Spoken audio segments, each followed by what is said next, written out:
Hello everyone, this is our fourth lecture of quantum mechanics. Today we discuss Schrödinger equation, Hamiltonian Jacobi equation and some property of wave function. तो start करते हैं अपना first topic Schrödinger equation. देखो last class में हमने पढ़ा था particle, the subatomic particle like electron, proton, they show wave factor and wave factor of the particle is represented by the wave packet, which is a group of large number of wave or we can say which consists of a large number of plane wave. अब देखो जैसे classical mechanics में particle का जो dynamics है वो किसे represent किया जाता है, न्यूटोनियन इक्वेशन या लैग्रेंजियन हैमिल्टोनियन इक्वेशन से. That's why in similar way Schrodinger think to write a function which show wave factor of particle. That function is called wave function of particle and this function solution of some equation और that equation is called Schrodinger equation. Okay, तो start करते हैं. We know that subatomic particle also show wave factor. So wave factor of particle can be represent by the wave packet which consists of a large number of plane wave. This type of plane wave must be a solution of some equation which will represent dynamics of particle and this equation is Schrödinger equation. Okay, अब देखो जो Schrödinger equation है वो किसको represent करता है, dynamics of particle. Now how Schrödinger equation was obtained? Schrödinger derived his equation using the logic of Hamiltonian Jacobi equation and variation principle. Schrödinger equation को variation principle और Hamiltonian Jacobi equation की help से drive किया गया. ठीक है, तो देखो ये क्या है, time dependent Schrödinger equation. Iota h cross curl of xi by curl of t is equal to h of xi. Here h is the Hamiltonian and xi is the wave function of the particle. Wave function क्या होता है, जो particle के character को represent करता है. जो wave function है वो फंक्शन है कोऑर्डिनेट का और टाइम का. So by separation of variable this equation is transform into time independent form. So this is the time independent Schrödinger equation. Del square xi1 plus 2ms square e minus v of xi is equal to 0. Here m is the mass of particle, e represent the total energy and v is the potential. इसे potential बोला जाता है लेकिन actual में क्या होता है, potential energy होता है. ठीक है, ये क्या है, linear differential equation.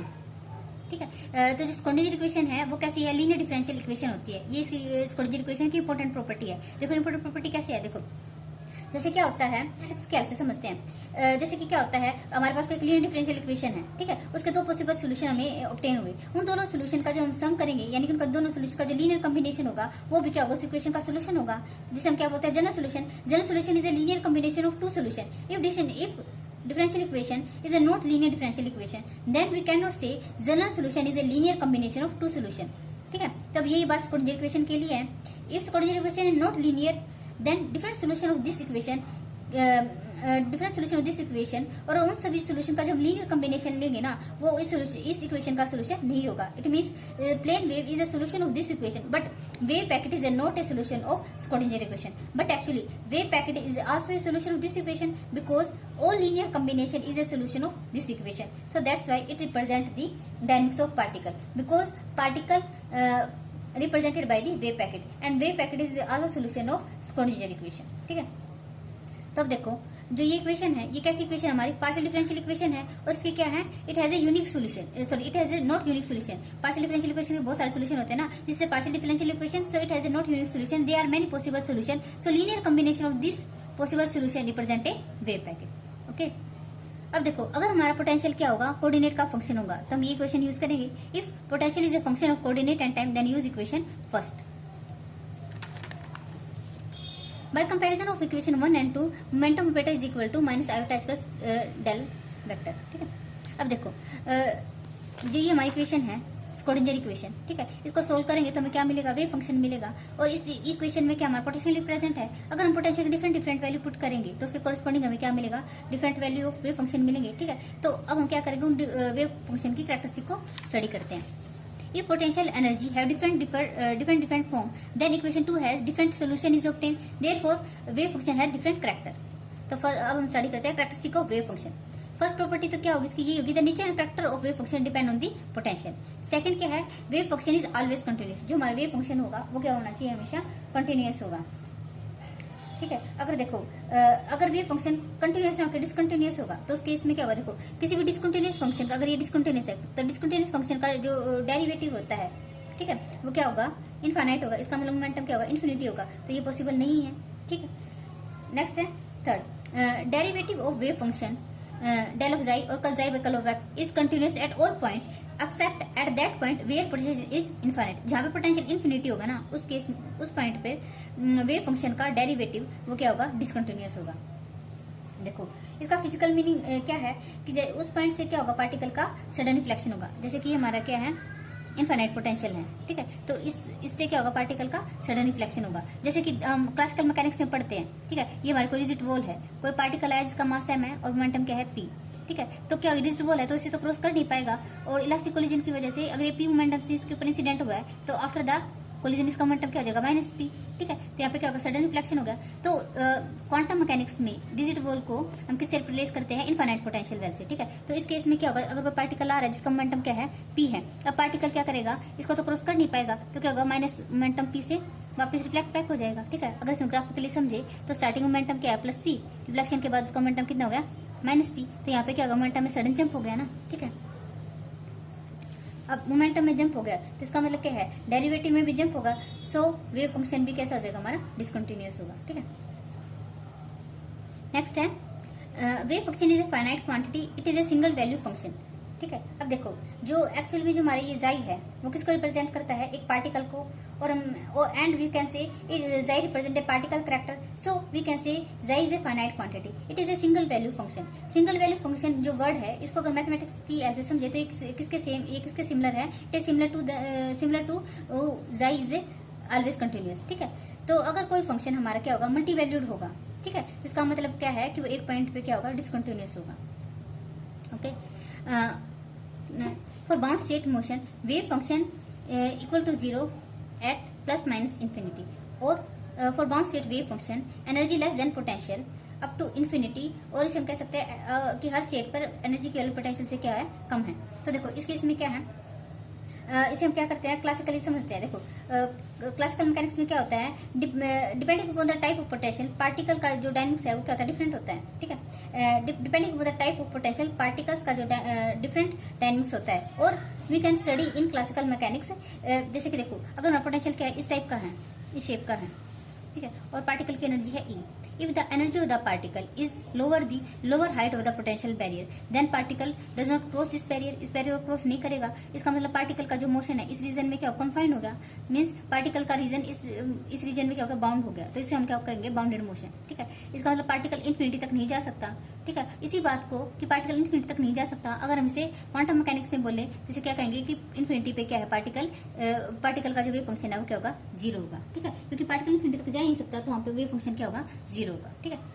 For unbounded motion और स्कैटरिंग स्टेट वेव फंक्शन, जो वेव फंक्शन की वैल्यू इन्फिनिटी पे क्या होगी, फाइनाइट क्वांटिटी होगी, ठीक है। तो मतलब कि इन्फिनिटी पे भी उसके पार्टिकल के होने की कुछ संभावना होगी।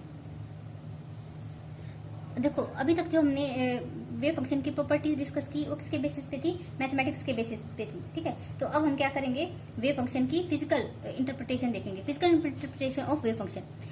Max Born said that wave function xi itself does not have any physical meaning, xi star xi और xi mod square represent the probability density of finding the particle at a point, ठीक है। Max born ने कहा कि जो जाई है ना वेव फंक्शन, इसका खुद का कुछ फिजिकल मीनिंग नहीं है, लेकिन जो जाई मोड स्क्वायर है इसका क्या है, ये किसको रिप्रेजेंट करता है, probability density of finding the particle at a point, ठीक है। इसके पीछे मैक्स बोर्न ने क्या लॉजिक दिया, उन्होंने कहा कि जो जाई है वेव फंक्शन वो क्या हो सकता है, कॉम्प्लेक्स भी हो सकता है, ठीक है। जाई can be a complex quantity, so it does not represent anything, but जाई स्टार जाई इज ए रियल क्वांटिटी, तो इसलिए क्या किसको रिप्रेजेंट करेगा, इसका कुछ फिजिकल मीनिंग होगा, जिसे हम क्या बोलते हैं, प्रोबेबिलिटी डेंसिटी। देखो अगर हमारे पास z कोई कॉम्प्लेक्स नंबर है, z equal to x plus iota y, ठीक है, और z का बार इसका कॉम्प्लेक्स कंजुगेट वो किसके इक्वल होगा, x माइनस आयोटा y। अगर हम z स्टार z करेंगे मीन्स z का मोड लेंगे तो किसके इक्वल होगा, x square plus y square, ये क्या रियल क्वांटिटी है, ठीक है। तो अब ये रियल क्वांटिटी है तब इसका क्या होगा, कुछ फिजिकल मीनिंग होगा। यही मैक्स बोर्न ने कहा कि जाई स्टार जाई और जाई मोड स्क्वायर ये represent the probability density of finding the particle at a point, ठीक है। तो ये किसको रिप्रेजेंट करेगा, probability density of finding the particle at a point. अब देखो जाई मोड स्क्वायर डीटो ये किसको रिप्रेजेंट करता है, represent the probability of finding the particle in A volume ditto.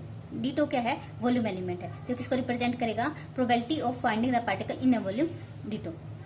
Next है देखो ये क्या किसी वॉल्यूम एलिमेंट में पार्टिकल के मिलने की संभावना प्रोबेबिलिटी है, ठीक है। अगर हम इसका क्या करें, पूरा स्पेस में इंटीग्रेशन कर दी तो इसकी वैल्यू किसके इक्वल होगी, 1 के इक्वल होगी। क्यों, क्योंकि जो टोटल प्रोबेबिलिटी होती है वो 1 होती है, ठीक है। इसका मतलब है कि पार्टिकल पूरे स्पेस में कहीं ना कहीं तो प्रेजेंट है, ठीक है। तो इसलिए इसकी वैल्यू क्या होगी, 1 होगी, integration over the all space. इसको हम क्या बोलते हैं, normalization condition of wave function in 3 dimension, क्योंकि यहाँ पे हमने वॉल्यूम लिया ना, तो ये क्या होगी, normalization condition in of wave function in 3 dimension. अगर यहाँ पे dx होगा 1 डायमेंशन, तो ये किसके लिए होगी, normalization condition of wave function in 1 dimension, ठीक है। यहाँ पे इंटीग्रेशन की लिमिट क्या है, -∞ टू +∞। देखो जब भी वेव फंक्शन दे रखा होगा ना तो साथ में ये भी बता रखा होगा कि ये वेव फंक्शन किस रीजन में डिफाइन है, तो इंटीग्रेशन की लिमिट हम वो लेंगे, अगर नहीं है तो हम क्या लेंगे, इंटीग्रेशन की लिमिट -∞ to +∞।